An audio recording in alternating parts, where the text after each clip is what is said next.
సొలొమోను అనే పేరు అందరికీ తెలుసు. ముఖ్యంగా క్రైస్తవులకు అందరికీ తెలుసు. ప్రపంచంలో కూడా అందరికీ తెలుసు. ఎందుకంటే ఇతనొక చరిత్రకారుడు. పాఠ్య పుస్తకాల్లో కూడా ఇతని కోసం ఉంటది. ఎవరి సొలొమోను? దావీదు కుమారుడు. భక్తుడైన దావీదు కుమారుడు. దావీదు గారు తన జీవితంలో ఒక తప్పు చేశాడు. ఎవరితో? బత్షెబ అనే ఒక స్త్రీతో. ఊరియా అనే ఒక పురుషునికి భార్య ఆవిడ.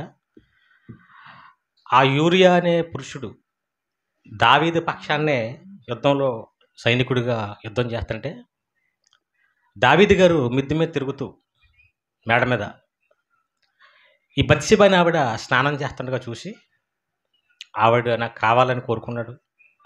ఇంటికి రప్పించుకున్నాడు. ఆ తర్వాత ఆవిడతో శయనించాడు. ఆ తర్వాత కొన్ని రోజులకి గర్భవతి అయిపోయింది ఆవిడ. భర్త ఎక్కడ ఉన్నాడు? యుద్ధంలో ఉన్నాడు. ఈవిడేమో ఇక్కడ గర్భవతి అయింది. ఈ గర్భవతి అయిన విషయం దావీదు గారికి తెలియజేసింది. అప్పుడు ఏం చేశాడంటే, ఈ గర్భవతి నా వల్ల అయిందని తెలియకుండా అతని వల్ల అయిందని కిట్టించడం కోసం ఆ యుద్ధంలో ఉన్న అతన్ని ఇంటికి రప్పించేసి, నువ్వు యుద్ధం చేయొద్దు, ఇప్పుడు నీకు సెలవులు ఇస్తున్నావు, చక్కగా నువ్వు నీ భార్యతో సంతోషంగా ఉండు అని అతన్ని పిలిపించి ఇంటికి వెళ్ళిపోమంటే అతను ఏం చేశాడు? ముమ్మరంగా యుద్ధం జరుగుతుంటే మన ప్రజలు ఎంతోమంది చచ్చిపోతుంటే ఈ టైంలో నేను భార్యతో సుఖించటం ఏంటి? ఇదేమి నిర్ణయం? నాకు మనసు రాదు. ఇప్పుడు అసలు నేను ఆ పని చేయలేను అంటే అతను చాలా మంచోడు బాబు. అలాంటి పరిస్థితిలో ఎంత వెళ్ళమన్నా సరే అతను ఇంటికి వెళ్ళట్లేదు. ఆ గుమ్మం మీద ఈ గుమ్మం మీద ఉంటున్నాడు తప్ప నన్ను యుద్ధానికే పంపించండి, నేను ఇంటికి వెళ్ళి భార్యతో ఉన్నటువంటి ఇప్పుడు అని అతను ఏమీ చేయలేని పరిస్థితిలో కనీసం ముందు తాగించేసి అలాగైనా వెళ్ళిపోతాడేమని ఏం చేసి వెళ్ళలేదు. అప్పుడు చివరికి ఏం చేశాడంటే చంపించేద్దామే ఇతన్ని అనుకున్నాడు దావీదు. యుద్ధంలో అతని చేత ఒక పత్రం ఇచ్చి లెటరు, ఇతన్ని ముందు వరుసలో పెట్టండి, ఎక్కడైతే యుద్ధంలో ప్రమాదం సంభవిస్తుందో అంటే చచ్చిపోయే అవకాశం ఉందో అక్కడ పెట్టి ఇతన్ని యుద్ధం చేయించండి అన్నాడంతే. వెళ్ళాడు, యుద్ధం చేశాడు, చచ్చిపోయాడు. వెంటనే ఈ బత్షెబని ఇంటికి తీసేసుకున్నాడు. ఇలాంటి పరిస్థితుల్లో ఈ గర్భవతి అయింది కదా, ఒక బిడ్డ పుట్టింది. ఆ బిడ్డ జబ్బుతో బాధపడింది. ఆ తర్వాత చచ్చిపోయింది. దేవుడు మొత్తాడు. ఎప్పుడైతే బిడ్డ చచ్చిపోయిందో ఉపవాసం చేశాడు దావీదు గారు. ఆ సందర్భం బైబిల్లో చూద్దాం. సమూయేలు 2వ గ్రంథం 12వ అధ్యాయం 24వ వచనం. తరువాత దావీదు తన భార్య అయిన బత్షెబను ఓదార్చి, ఆ ముందు వచనం కూడా చదవండి. ఉపవాసం చేస్తున్నాడు, బిడ్డ చచ్చిపోయింది. అతడు బిడ్డ ప్రాణముతో ఉన్నప్పుడు దేవుడు నా యందు కనికరం ఉంచి వాని బ్రతికించినేమో అనుకుని నేను ఉపవాసం ఉండి ఏడ్చుచుంటిని. ఇప్పుడు బిడ్డ చనిపోయింది కనుక ఇంక నేను ఎందుకు ఉపవాసం ఉండవాలని వాని నేను మళ్ళీ తిరిగి రప్పించగలనా? నేను వాని యొద్దకు పోదును కానీ వాడు నా యొద్దకు మరలా రాడని బత్షెబతో కాపురం చేయటం వల్ల పుట్టిన బిడ్డ భర్తని చంపించటం వలన, ఇవన్నీ తప్పుడు పనులు చేయటం వలన దావీదుకి ఆ పుట్టిన బిడ్డను దేవుడు ముత్తాడు. ఏడ్చాడు, ఉపవాసం ఉన్నాడు, కానీ బిడ్డ చచ్చిపోయింది. అప్పుడు ఏం చేశాడు చూడండి, 23వ వచనం, 24. తరువాత దావీదు తన భార్య అయిన బత్షెబను ఓదార్చి ఆమె వద్దకు పోయి ఆమెను కూడగా ఆమె ఒక కుమారుని కనెను. దావీదు అతనికి సొలొమోను అని పేరు పెట్టెను. ఇంతకీ సొలొమోను ఎవరు? ఆ బత్షెబకు పుట్టిన బిడ్డే. ఒక బిడ్డ చచ్చిపోయింది కదా, తర్వాత భార్యగా స్వీకరించి కాపురం చేసిస్తే అప్పుడు మరలా కుమారుడు పుట్టాడు. ఆ కుమారుడి పేరే సొలొమోను. ఇప్పుడు మన పాఠం అదే, జ్ఞాని అయిన సొలొమోను సంపద. సొలొమోను అనగానే గుర్తొచ్చేది ఏంటంటే జ్ఞానం. అతని కాలంలో అతనికి ముందు కానీ అతని తర్వాత కానీ అతనంత జ్ఞానం గలవారు ఎవరూ లేరని సొలొమోను కోసం మాట్లాడుతుంటారు. ఇక అతనికంటే ఎక్కువ ఆస్తిపరుడు కూడా లేడు. గొప్ప ఆస్తి, గొప్ప సంపద. చాలామంది ప్రశ్న అడుగుతుంటారు, ప్రపంచంలో పెద్ద పెద్ద దేశాలు ఉన్నాయి, సొలొమోను గారు ఉన్న దేశం పెద్ద దేశం ఏం కాదు, చిన్న భూభాగమే, కానీ ప్రపంచంలో ఉన్న అందరికంటే ఇతనికి ఎందుకు ఎక్కువ సంపద వచ్చింది, ఇతని దగ్గర ఎందుకు ఎంత సంపద ఉంది, ఇది నిజమా అబద్ధమా అని ప్రశ్నలు అడుగుతుంటారు. అసలు అతనికి సంపద ఎంత, సొలొమోను గారికి ఉన్న ఆస్తి ఎంత, కొన్ని మనం చూద్దాం. బైబిల్లో రాజుల మొదటి గ్రంథం 10వ అధ్యాయం మొదటి వచనం. శాబ దేశపు రాణి యెహోవా నామమును గూర్చియు సొలొమోనుకు కలిగిన కీర్తిని గూర్చి విని గూఢార్థములు గల మాటల చేత అతన్ని శోధించుటకై వచ్చెను. ఎవరు వచ్చారంట సొలొమోను గారి దగ్గరికి? వేరే దేశపు రాణి పనులు ఆపుకొని సొలొమోను గారి జ్ఞానము కీర్తిని చూద్దామని వచ్చిందంట. ఈయన కోసం గొప్పగా చెప్పుకుంటున్నారు, మహాజ్ఞాని అంటున్నారు, ఏంటి ఇతనిలో ఉన్న గొప్పతనం అని తెలుసుకుందామని ఇతర దేశాల రాజులు వస్తున్నారు. వచ్చినప్పుడు ఏం చేస్తున్నారు? ఉట్టి చేతిలో రావట్లేదు. మనం ఎక్కడికైనా వెళ్ళినప్పుడు ఏం చేస్తుంటాం? స్వీట్సో ఫ్రూట్సో పట్టుకెళ్తాం కదా. ఈ రాజు దగ్గరికి జ్ఞానం ఉందని వస్తున్న మిగతా రాజులు ఏం చేస్తున్నారు చూడండి, అక్కడ ఏముందో. ఆమె గొప్ప పరివారముతో గంధవర్గమును విస్తారమైన బంగారమును రత్నములను ఒంటెల మీద ఎక్కించుకుని యెరూషలేమునకు వచ్చెను. ఏమి ఎక్కించుకుని వచ్చిందంట? ఒంటెల మీద గంధవర్గములు, బంగారములు, రత్నములు. చేతితో తీసుకురాలేదు, ఎందులో తీసిందంట? ఒంటెల మీద తీసుకొచ్చిందంటే ఎంత ఉంటుంది? ఇప్పుడు బంగారాలు రత్నాలు ఒంటెల మీద తీసుకురావాలంటే ఒక కాసు 2 కాసులు ఒంటెల మీద తీసుకొస్తారా? ఒంటి మీద తీసుకొచ్చేయచ్చు వేసుకుని. ఒంటెల మీద ఎక్కించుకుని తీసుకొచ్చారంటే ఎంత తీసుకొచ్చి ఉంటుంది? ఎంత తీసుకొచ్చిందో చూద్దాం. చూడండి 10వ వచనం. అదే 10వ అధ్యాయం మొదటి రాజులు 10వ వచనం. మరియు ఆమె రాజునకు, ఈ సొలొమోనుకు 240 మణుగుల బంగారమును, అసలు లెక్కలేనంత గంధవర్గమును రత్నములను ఇచ్చాను. బంగారం ఎంతంట? 240 మణుగుల 240 మణుగుల 240 మణుగుల బంగారం. మణుగంటే ఎంత? ఒక మణుగు అంటే 8 వీసెలు. వీసెలు అంటే ఏంటి? మళ్ళీ 5 షేర్లు కలిస్తే ఒక వీస. షేర్ అంటే ఏంటి? మళ్ళీ షేర్ అంటే మీకు తెలుసు ఎంత? కేజీ. అంటే ఒక వీస అంటే 5 కేజీలు. ఒక మణుగంటే ఎన్ని వీసులు? 8 వీసులు. అంటే 8 వీసులు ఒక మణుగైతే ఒక వీసే 5 కేజీలు. ఇప్పుడు వీస 5 కేజీలు అయితే 8 వీసులు ఎంత అవుతుంది? 8 5 40 కదా. అంటే మణుగంటే ఎన్ని కేజీలు? 40 కేజీలు ఒక మణుగంటే. ఇప్పుడు ఆవిడ ఎంత బంగారం తీసుకొచ్చిందంట? 240 మణుగులు. అంటే ఎన్ని కేజీలు? ఒక మణుగే ఎంత? 40 కేజీలు అయితే 240 మణుగులు ఎన్ని కేజీలు బంగారం? 9600 కేజీలు బంగారం. అందుకే దేని మీద మోసుకొచ్చింది? ఒంటెల మీద మోసుకొచ్చింది. అందుకే మనుషులు తీసుకురాలేదండి. ఎవండి ఎంత బంగారం తీసుకొచ్చింది ఆయనకి? అప్పుడప్పుడు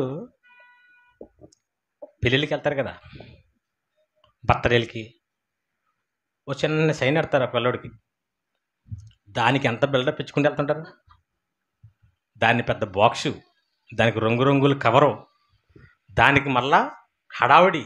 ఈ లోపల భర్త పక్క భార్య పక్క ఇంత చేతులు వేసుకుని, అదేమి ఇంతే ఉంటుంది నలుసంతా. ఆ పక్క 2 చేతులు, ఈ పక్క 2 చేతులు, దాన్ని నో పెట్టేసి ఆ కెమెరామ్యాన్ ఏమో దానికి ఒక అరగంట బిల్డప్. ఎందుకు ఎంత ఉంటుంది అది? అర కేజా? గట్టిగా ఏ బటన్కో చిక్కిపోతే తెగిపోద్ది అది. అలాంటి దానికి ఎంత ఉంటారు? ఓ సైన్ చేసుకుంటే అంతే, ఈ బటన్స్ అన్ని నువ్వు పక్కకి లాగేసి నన్ను చూడవా అన్నట్టు. మనిషికి పాపం చిన్న చిన్న పట్టుకొని ఏదో ఊహించుకుంటారు. ఈయనకున్న బంగారం ఎంత? ఒక ఆవిడే ఒక పలకరించడానికి వచ్చి ఎంత ఇచ్చింది ఇప్పుడు? 240 మణుగుల బంగారం. ఇక ఇలాంటి వాళ్ళు ఎంతమంది అట్టుకొస్తుంటారు ఈయనకి? అలాగే ఏటాటా ఎంత వస్తుందో ఒకసారి చూడండి. అదే రాజుల మొదటి గ్రంథం 10వ అధ్యాయం 14 వచనం. ప్రతి సంవత్సరము సొలొమోనుకు వచ్చే బంగారము 1332 మణుగుల ఎంత? 1332 మణుగులు వస్తున్నాయంట. మణుగంటే ఎంత అని చెప్పాను ఇందాక, మర్చిపోయారు అప్పుడే. 40 కేజీలు. ఇప్పుడు సంవత్సరానికి ఎన్ని మణుగులు బంగారం వస్తుందంట? 1332 మణుగులు బంగారం వస్తుందంట. ఇప్పుడు ఎంత చెప్పండి బంగారం? ఇంత బంగారం కాబట్టి దేంతో కొలుస్తున్నారు? ఈ కుంచాలతో కొలుస్తున్నారు, ఈ మణుగులతో. మామూలుగా అయితే చిన్న చిన్న కాటాలు వేసుకొని కొలిచేస్తుంటారు. అందుకే అంత లెక్కలేనంత బంగారం ఉంది కాబట్టి ఇట్లతో కొలుస్తుంది. అందుకే ఆయన ఏం చేశాడు? బంగారంతో దేవాలయమే కట్టించాడు. ఆయన వాడి ప్రతిదీ బంగారమే. దావీదు గారు అంతా బంగారపు మయం. అసలు వెండి అక్కడికే లేదన్నాడు ఆయన కాలంలో. అసలు వెండి అసలు లెక్కే ఎందుకు? బంగారమే ఇంత ఉంటే వెండి ఎవడు పట్టించుకుంటాడు? ఇంకా ఆయన సింహాసనం బంగారం, అంత బంగారమయం. లెక్కలేనంత సంపద, అసలు ఊహించలేనంత సంపద. చిన్న రాజ్యమైంది కానీ ఎందుకు ఇంత సంపద వస్తుంది? ఈయన దగ్గర ఉన్న జ్ఞానాన్ని బట్టి మిగతా వాళ్ళంతా ఈయన దగ్గరికి బహుమానాలతో పట్టుకొస్తున్నారు. ఈ ప్రకారము రాజైన సొలొమోను ధనము చేతను జ్ఞానము చేతను భూపతులందరిలో అధికుడై ఉండెను. ధనములోను జ్ఞానంలోను అసలు అక్కడ ఉన్న రాజులందరిలో ఎవరంట? టాప్. ఎందుకు ఇంత బంగారం, ఇంత ఆస్తి, ఇంత సంపద ఈయనకి వచ్చింది? దేనివల్ల ఇంత వచ్చింది ఈయనకి? సొలొమోను గారికి ఇంత సంపద దేనివల్ల వచ్చింది? ఏటేటా రావటమే తప్ప పోవటం లేదు. ఎవరైనా తీసుకురావటమే. ఎందుకు ఇంత ఆస్తి, ఇంత సంపద, ఇంత బంగారం ఈయన దగ్గరికి తీసుకొస్తున్నారు అంటే ఈయనలో మహాజ్ఞానం ఉంది. ఎలా వచ్చింది అది? దేవుడు ఇచ్చాడు. చూడండి బైబిల్లో 4వ రాజుల మొదటి గ్రంథము 4వ అధ్యాయం 29 వచ్చు. దేవుడు జ్ఞానమును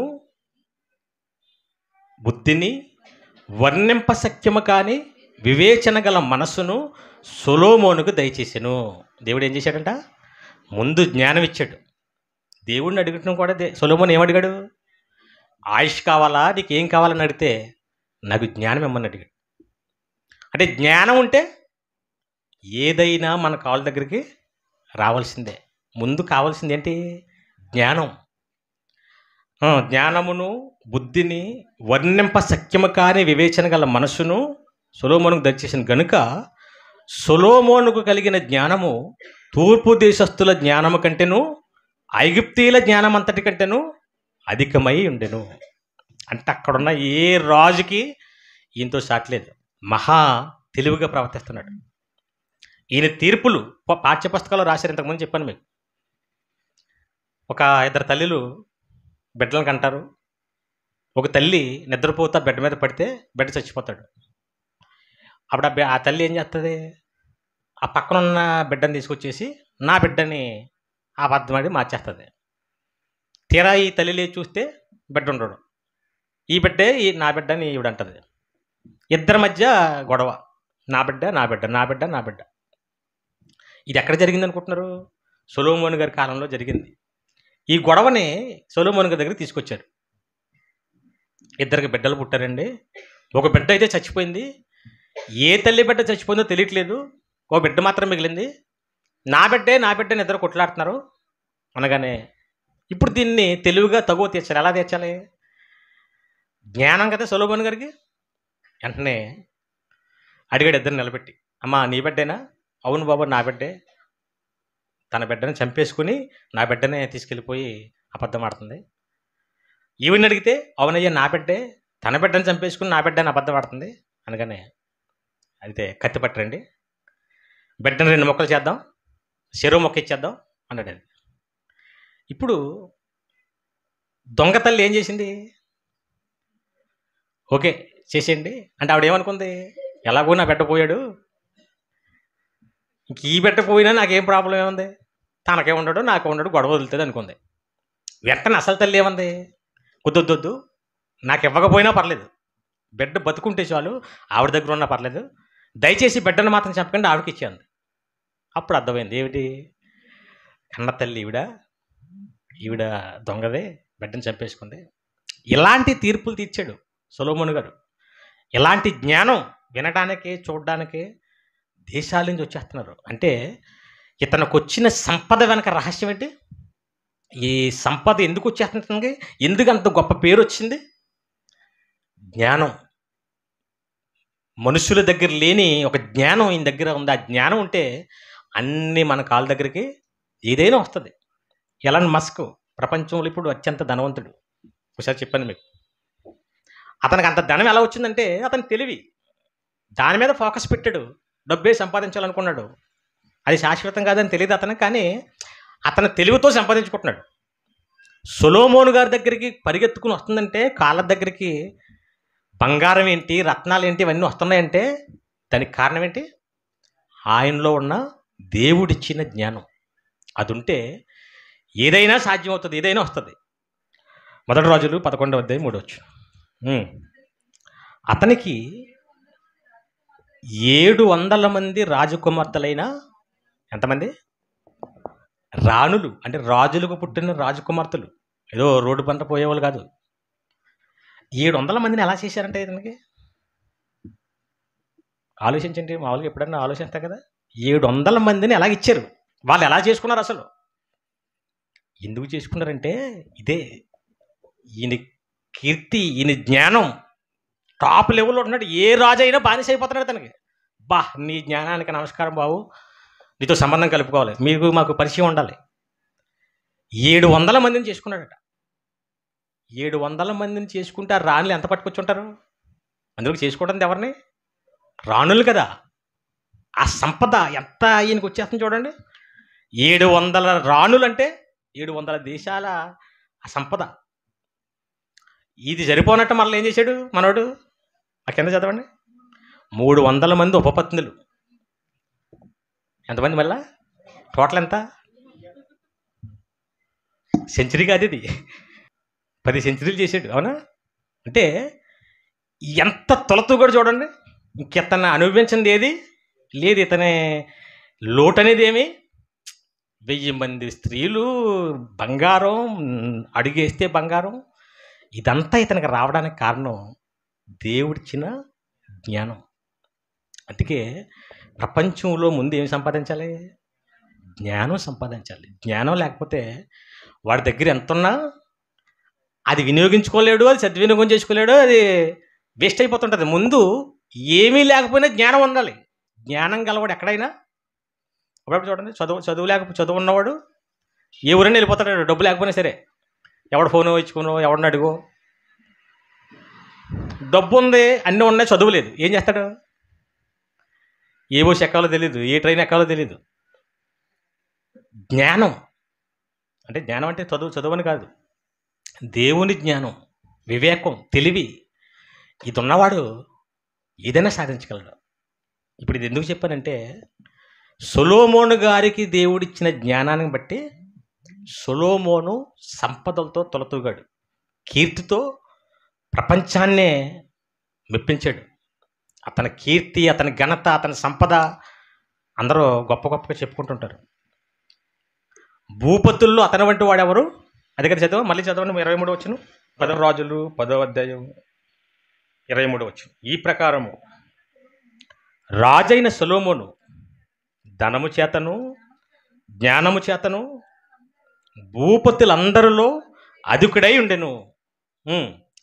అతని హృదయమందు దేవుడు ఉంచిన జ్ఞానవాక్కులు వినుటకై లోకులందరూ అతన్ని చూడగోరిరి.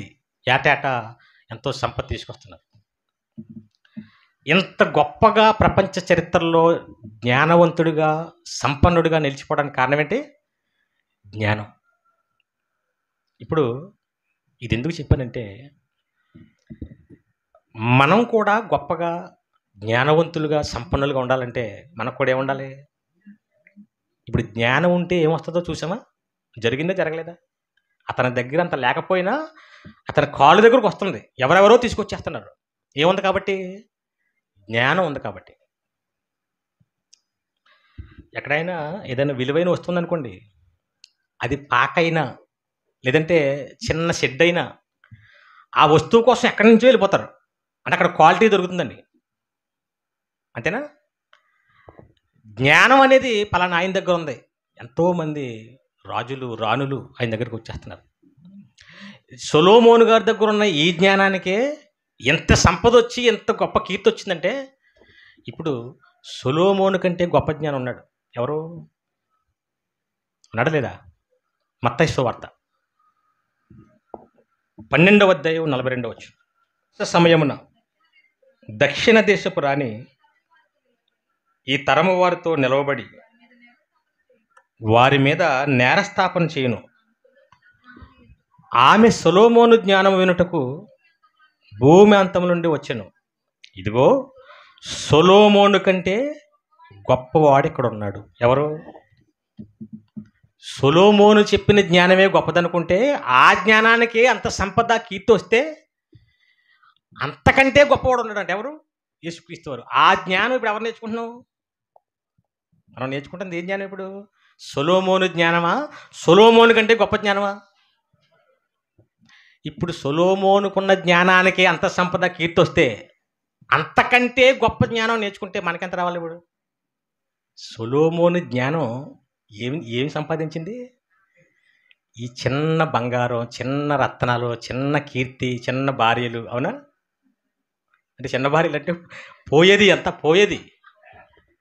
అందుకే సొలొమోను జ్ఞానం అది. సొలొమోను కంటే గొప్పవాడంటే ఈ జ్ఞానంతో అదే బంగారం, అదే భార్యలు, అదే ఆస్తి వచ్చిందానికి ఇంకా ఉపయోగం ఉంది? అంతకు మించి ఉండాలి కదా. సొలొమోను అంత వచ్చిన ఏం చేశాడు?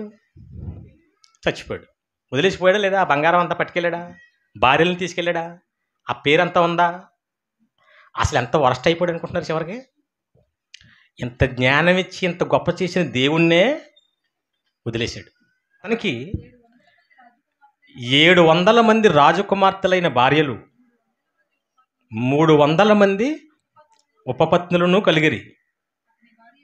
అతని భార్యలు ఏం చేశారట? ఇంత జ్ఞాని, ఇంత సంపద, ఇంత కీర్తి కలిగించిన దేవుని వైపు నుంచి ఏం చేశారంట? వాళ్ళు తిప్పేశారంట. అంటే అంత చిన్నవాడు అయిపోయాడు. అప్పుడే ఇంతకు తిప్పేటువంటి ఏం చేశాడు? ఉరేసుకున్నాడా? ఏ దేవుని వల్ల అయితే ఇదంతా వచ్చిందో ఆ దేవుడిని వదిలేశాడు. ఇంతకీ సొలొమోను వృద్ధుడైనప్పుడు అతని భార్యలు అతని హృదయమును ఇటువైపు తిప్పారంట. అందులోకి వాళ్ళు వేరే దేవుళ్ళు నమ్ముకుని వచ్చారు. ఇతన్ని ఏం చేశారంట? వాళ్ళ దేవతల వైపు తిప్పేసుకున్నారంట. విచిత్రం చూడండి. తిప్పేస్తే తిరిగిపోయాడు. తిరిగిపోవటమే కాదు, ఏం చేశాడో కింద చదవండి. అతని తండ్రి అయిన దావీదు హృదయము వలె అతని హృదయము దేవుడైన యెహోవా ఎడల యథార్థము కాకపోయాను. సొలొమోను చూడండి, అస్తారోతు అను సీదోనీయుల దేవతను, మిల్కోను అను అమ్మోనీయుల హేయమైన దేవతను అనుసరించి నడిచెను. ఈ ప్రకారం సొలొమోను యెహోవా దృష్టికి చెడు నడత నడిచి తన తండ్రి అయిన దేవుని దావీదు అనుసరించినట్లు యథార్థ హృదయంతో యెహోవాను అనుసరింపలేదు. ఇంకా సొలొమోను కెమోషును మోయాబీల హేయమైన దేవతకును, మెలుకోను అమ్మోనీయుల హేయమైన దేవతకును యెరూషలేము ఎదుటనున్న కొండ మీద బలిపీఠంలోను కట్టించి, ఎవరికి బలిపీఠాలు కట్టించాడండి? ఇప్పుడు దేవునికి ఏమో మందిరం కట్టించాడు ముందు. ఇదే చేతులతో మళ్ళీ ఏం చేస్తున్నాడు? ఇప్పుడు అసహ్యమైన ఇతర దేవతలకే కడుతున్నాడంట. లేమెదుటనున్న కొండ మీద బలిపీఠములు కట్టించెను, తమ దేవతలకు ధూపము వేయచు బలులు నర్పించున్న పరస్త్రీలైన తన భార్యల నిమిత్తం ఇలాగతడు ఎలాంటి జ్ఞాని, ఎలాంటి కీర్తి కలిగిన వాడు ఎలాంటి స్థితికి వచ్చాడు? ఇతర దేవతలకి బలులు కట్టి అదే చేతులతో ధూపాలేసి, ఇప్పుడు అది ఏమన్నా నిలబడిందా? చేయకూడని పనులు చేశాడు. ఆ జ్ఞానంతో సంపాదించకూడనే సంపాదించాడు. బంగారం సంపాదించాడు, భార్యలు సంపాదించాడు, చేయకూడని అన్నీ చేశాడు. చివరికి దేవుడినే వదిలేసే పరిస్థితికి వెళ్ళిపోయాడు. అప్పుడు మరలా లాస్ట్లో కొలు తెలుసుకుని ఏమన్నాడు? వ్యర్థము, వ్యర్థము, సమస్తము. ఏంటి వ్యర్థం? ఈ బంగారం వ్యర్థం, ఈ భార్యలు వ్యర్థం, ఈ బంధాలు వ్యర్థం, ఈ ఆస్తులు వ్యర్థం, ఈ పేరు వ్యర్థం, ఇది అంతా ఏముండదు, పరలోకమే శాశ్వతం. అప్పుడు కళ్ళు తెరిచి మారాడు. ఇది సొలొమోను జ్ఞానం, అతని జీవితం. ఇప్పుడు మనం ఏ కాలంలో ఉన్నాం? సొలొమోను కంటే గొప్ప జ్ఞానం, గొప్పవాడు. ఇతని జ్ఞానం ఏమొస్తుంది? ఇప్పుడు ఏం తెచ్చి పెడుతుంది మనకి? ఈ బంగారం కాదు, ఏదో ఉండిపోయే వదిలిపోయే బంగారం కాదు, సావే లేని జీవితం. అసలు బంగారు లోకమే, కొత్త బంగారు లోకం అంటే చూసారా, పరలోకం. ఆ లోకం, ఆ సంపద, శాశ్వత కాలం ఉండే సంపద, కీర్తి, ఇది రావాలంటే ఏ జ్ఞానం ఉంటే వస్తుంది?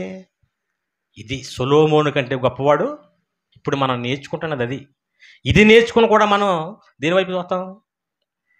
సొలొమోను సంపాదించి వ్యర్థమని వదిలేసాడు చూసారా, ఆ బంగారం, ఆ ఆస్తులు, ఈ పేరు, వీటి కోసమే మన క్రైస్తవులు కూడా యేసుక్రీస్తు జ్ఞానం నేర్చుకుంటున్న వాళ్ళు కూడా దేనికోసం ఉంటుంది? ఇప్పుడు ఆయన ఏమన్నాడు? పైన ఉన్న వాటినే మనం ఎక్కడ ఎదుగుతుంటాం? ఏంట కింద? పంది ఎక్కడ ఎదుగుతుంటుంది? బురదలోన. మీకు తెలిసి ఎక్కడ ఎదుగుతుంటుందో? దానికి అది బంగారంలా కనబడుతుంటుంది. అంటే బైబిల్లో ఉన్న జ్ఞానం, గతంలో ఏం జరిగింది, ఏమైంది, ఇప్పుడు ఏ కాలంలోకి వచ్చో, మనం ఏమి నేర్చుకుంటున్నాం, మనం ఎలాగో ఆలోచించాలి, ఎలా అప్డేట్ అవ్వాలి, ఇదేమన్నా ఉందా మనలో? మనది ఎప్పుడు చూసినా ఈ ఇంతలో కనబడి అంతలో మాయమై వీటి కోసమే యేసుక్రీస్తు వారు మనకి గొప్పోళ్ళ కనబడతారా? సొలొమోనే ప్రపంచం గొప్పోడంది, ఆస్తిపరుడు, కీర్తి అని. సొలొమోనుకున్న జ్ఞానాన్ని బట్టి అతను గొప్పవాడైతే, సొలొమోను కంటే మించిన తలదన్నే జ్ఞానం యేసులో ఉంటే ఆయన అంత గొప్పడు. కానీ ఎలా కనపడ్డాడు ఆయనకి, జనాలకి? 2 మీకులు పీకోలేడు, ఎప్పుడు చూసినా సున్నీ లాంటిది వేసుకుని తిరుగుతాడు. ఇదే కదా అనుకుంటున్నారు. ఆయనకు ఇల్లు లేదు, ఆయనకి ఏమీ లేదు, వెనకాల ఏమీ కోటలు లేవు. నీకు కనబడే ఉండవు ఆయన దగ్గర. ఎందుకు అలా కనిపిస్తున్నాడు? అలా కనిపిస్తున్నాడు కాబట్టి ఆయన ఏమీ లేనోడు అనుకుంటున్నావా? సొలొమోను బాబైన, సొలొమోను కాదు కదా, అలాంటి సొలొమోన్లు 1000 మంది వచ్చినా ఆయన సంపదకి ఎవడో సరిపోడు. అందుకే ఒక మాట ఉంది చూడండి బైబిల్లో, కొలసీలకు రాసిన పత్రిక 2వ అధ్యాయం 3వ వచనం. బుద్ధి జ్ఞానముల సర్వ సంపదలు ఆయన యందే గుప్తములైన, అంటే ఆయన ఒక గుప్త నిధి. ఎవరు? యేసుక్రీస్తు వారు. బుద్ధి, జ్ఞానం, సర్వ సంపదలు ఎక్కడ ఉన్నాయట? అసలు ఈ కళ్ళ ముందు కనబడి బంగారాలు ఇవన్నీ ఆయన కలిగించినవే. కలిగి ఉన్నది ఏది? అలాంటి ఆయనే మరొక జీవితం, మరొక లోకం చూపించాడు. అలాంటి ఆయన సమాజానికి ఎలా కనబడ్డాడు? ఒకడు అంటాడు, మనం దేవుడిని నమ్మితే రిచ్ దేవుడిని నమ్మాలంట. రిచ్ దేవుడు అంటే మళ్ళీ దేవుళ్ళు కూడా రిచ్, పేదవాళ్ళు. కొంతమంది విగ్రహాలు ఉంటాయి చూసారా, అంత బంగారపు పూత, బంగారపు నగలు, అలంకరణ, 20-30 చేతులు, ప్రతి చేతికి కడియాలు, గోల్డ్. ఆ దేవుడు ఎవరన్నమాట? ఇప్పుడు రిచ్ దేవుడు. యేసు దగ్గర ఏముంటాయి? ఓ ఉంగరం ఉండదు, చైన్ ఉండదు, ఏముండదు. ఎప్పుడు చూసినా ఓ గొర్రె పిల్ల మహా అయితే, లేదా ఆ గాయాలు, ఓ కర్ర. ఏ దేవుడినా? పేద దేవుడు. వాళ్ళు చూస్తున్నది ఏ దేవుడు? రిచ్ దేవుడు. అసలు పేద, రిచ్ అనేది దేన్ని బట్టి? జ్ఞానం, నీలో ఉన్న జ్ఞానం. అప్పుడప్పుడు రాజకీయ నాయకులు ఉంటారు, ఆడికి చదువు ఉండదు, తెలివి ఉండదు, ఏముండదు, కానీ ఆడి దగ్గర బోల్డ్ సంపద ఉంటుంది. ఈ చేతికి 10 ఉంగరాలు, ఈ చేతికి 10 ఉంగరాలు, మెల్లో గంగిరెద్ది అలంకరిస్తారు చూసారా, అలా కనపడుతుంటాడు. పక్కన పిఏలు ఉంటారు, మొత్తం అకౌంటెంట్స్ అన్నీ అలా చూసుకుంటారు, సిస్టంలో అంతా. వాళ్ళు ఎలా ఉంటారు అనుకుంటున్నారు? ఆడి మెల్లో చైన్ ఉండదు, ఏముండదు, ఏముండదు, సింపుల్గా ఉంటాడు, ఇన్సర్ట్ చేసుకుంటాడు, టై కట్టుకుని ఉంటాడు. ఆడి దగ్గర ఏముంది? జ్ఞానం ఉంది. ఆడి చెప్తేనే నడుస్తుంటాడు. ఈ నడిపించేది ఎవరు? ఎంతకి? గంగిరెద్దిని హే హే హే హే అని నడుపుతారు చూసారా. దానికి సున్నిలు వేసేసి, చీరలు వేసేసి, దండలు వేసేసి, ఈ చిమికి దండలన్నీ వేసేసి అలంకరించుకుంటూ నడుస్తుంటారు. అది ఎంత అలంకరించుకున్నా ఎవడు చెప్తేనాలే? గంగిరెద్దు వెనకాల ఉన్నవాడు చెప్తే. అలాగే వీడికి ఎంత ఆస్తున్నా జ్ఞానం లేదనుకోండి, పక్కోడు సింపుల్గా ఉన్నా అది చెప్పినట్టు చేయాల్సిందే. సామెతల గ్రంథంలో ఒక మాట ఉంది, చూపిస్తాను చూడండి. సామెతల గ్రంథం 28వ అధ్యాయం 11వ వచనం. ఐశ్వర్యవంతుడు తన దృష్టికి తానే, అంటే ఏమనుకుంటాడంట? బాగా ఐశ్వర్యం ఉందనుకోండి, డబ్బు ఉందనుకోండి, ఆడు ఏమనుకుంటాడు? నా దృష్టికి నేనే. ఒక దరిద్రుడు ఉన్నాడు, కానీ ఆడికి తెలివి ఉంది, జ్ఞానం ఉంది, వివేకం ఉంది. వివేకము గల దరిద్రుడు వాణిని పరిశోధించిన, అంటే నీకు ఏం తెలియదురా అనేది తెలుస్తుంది. అంటే ఇక్కడ జ్ఞాని, తెలివైన వాడు, గొప్పవాడు అని దేన్ని బట్టి డిసైడ్ చేయాలి మనం? వాడి దగ్గర ఉన్న సంపదలను బట్టి కాదు, వాడిలో ఉన్న జ్ఞానాన్ని బట్టి. యేసుని ప్రపంచం ఎలా చూసింది? ఈయన పెద్ద కోటలు లేవు, ఈయన మీద ఒంటి మీద బంగారం లేదు, ఈయన పెద్ద ఆస్తిపరుడికి ఏం కనపట్లేదు, ఈయన వెనకాల ఎకరాలు కనపట్లేదు అని సింపుల్గా అనుకున్నారు. కానీ ఆయన ఎలాంటి అనుకుంటున్నారు? రాసిన 2వ పత్రిక 8వ అధ్యాయం 9వ వచనం.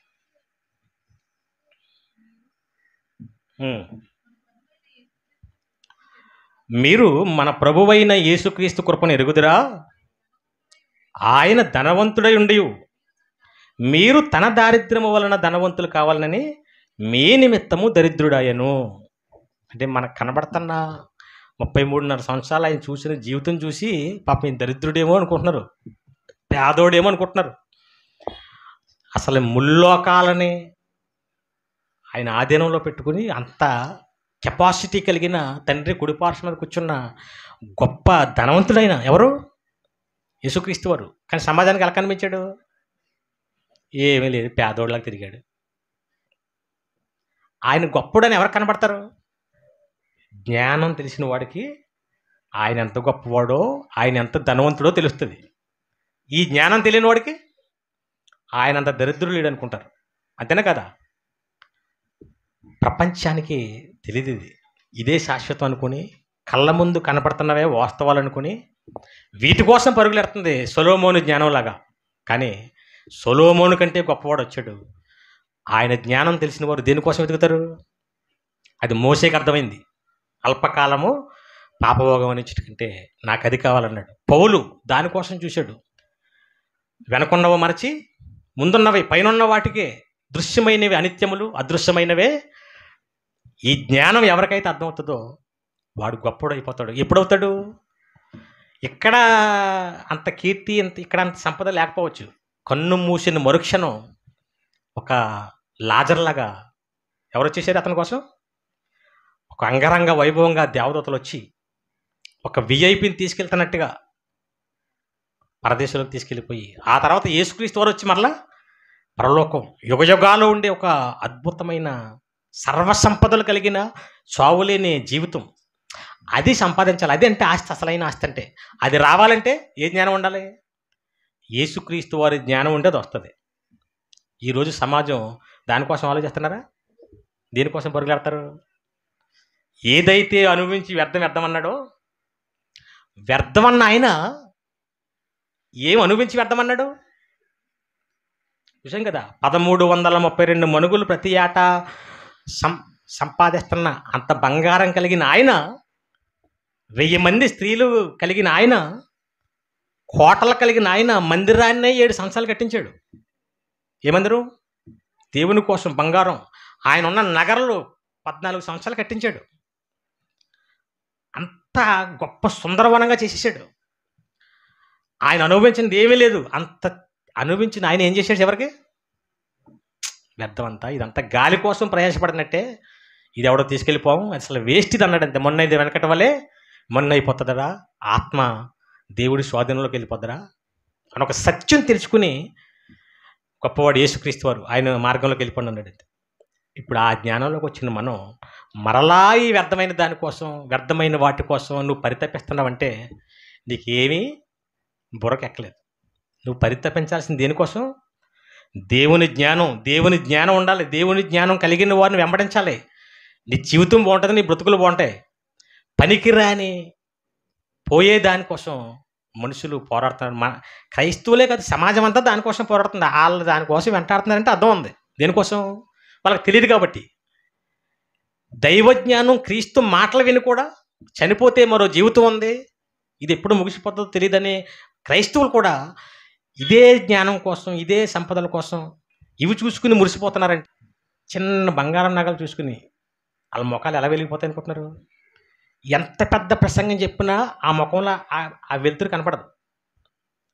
ఈరోజు భలే అద్భుతమైన ప్రసంగం చెప్పారు అనే వెలుగు ఎప్పుడు చూడలేదు నేను. అదే ఒక ఉంగరమో, ఒక చైనో, ఒక నెక్లెసో, ఒక బ్రాస్లైటో ఏదో కొనుక్కున్నారనుకోండి, ఎలా ఉంటుంది? కళకళలు ఆడేయటమే కాదు, పట్టుకుని తిరిగేస్తుంటారు అందరి దగ్గరికి. వాక్యం ఇచ్చినంత వెలుగు వచ్చింది ఎప్పుడైనా? అలాగని నేను వేసుకోవడం తప్పుగా ఏం చెప్పట్లేదు. అది ఎవరి మైండ్ సెట్ని బట్టి వాళ్ళకు ఉంటుంది. అవి వేసుకుంటేనే అందం అనుకుంటే పొరపాటు మరలా. అవునా? అందం అది వేరే. మనిషి దేనికోసం ప్రాకులాడుతున్నాడు, దేని మీద మైండ్ పెట్టాడు, దేని మీద అతని ఆలోచన ఉంది అనేది ఇలాంటి పనులు బట్టి అర్థమవుతుంటుంది. కాబట్టి సొలొమోను కంటే గొప్ప జ్ఞానంలో మనం ఉన్నాం. సొలొమోనుకే ఆయనకున్న జ్ఞానానికి అంత కీర్తి, అంత సంపద వస్తే ఆయనకంటే గొప్పవాడి దగ్గరకు వచ్చాం. మనం ఆ జ్ఞానం నేర్చుకుంటున్నాం. మనం ఎంత గొప్ప కీర్తి, మనం ఎంత గొప్ప సంపద సంపాదించుకోవాలో, ఎంత సంపద ఉందో దీని వెనక ఆలోచించండి. దానికోసం ప్రయాసపడండి, దాని మీద మనసు పెట్టండి. పోయే దానికోసం అందరిలాగే మీరు కూడా ఆలోచించి అజ్ఞానులుగా మిగిలిపోకుండా ధనవంతుడిలాగా ఆడు దానికోసమే ప్రాకులాడాడు. చివరికి ఏం చేశాడు? వదిలేసి నీళ్ళు చుక్కలు దొరకని అగాధంలో పడిపోయి ఉన్నాడు. లాజరు దీనికోసం ఆలోచించలేదు, అసలు సంపద కోసం ఆలోచించాడు. సేఫ్ జోన్లోకి వెళ్ళిపోయాడు. ఎన్నో పాఠాల్లో ఎన్నోసార్లు వింటూనే ఉంటాం. ఇవన్నీ ఆలోచించిన వాళ్ళు అదృష్టవంతులు, వినని వారు మీ శిక్షకు మీరే పాత్రులు.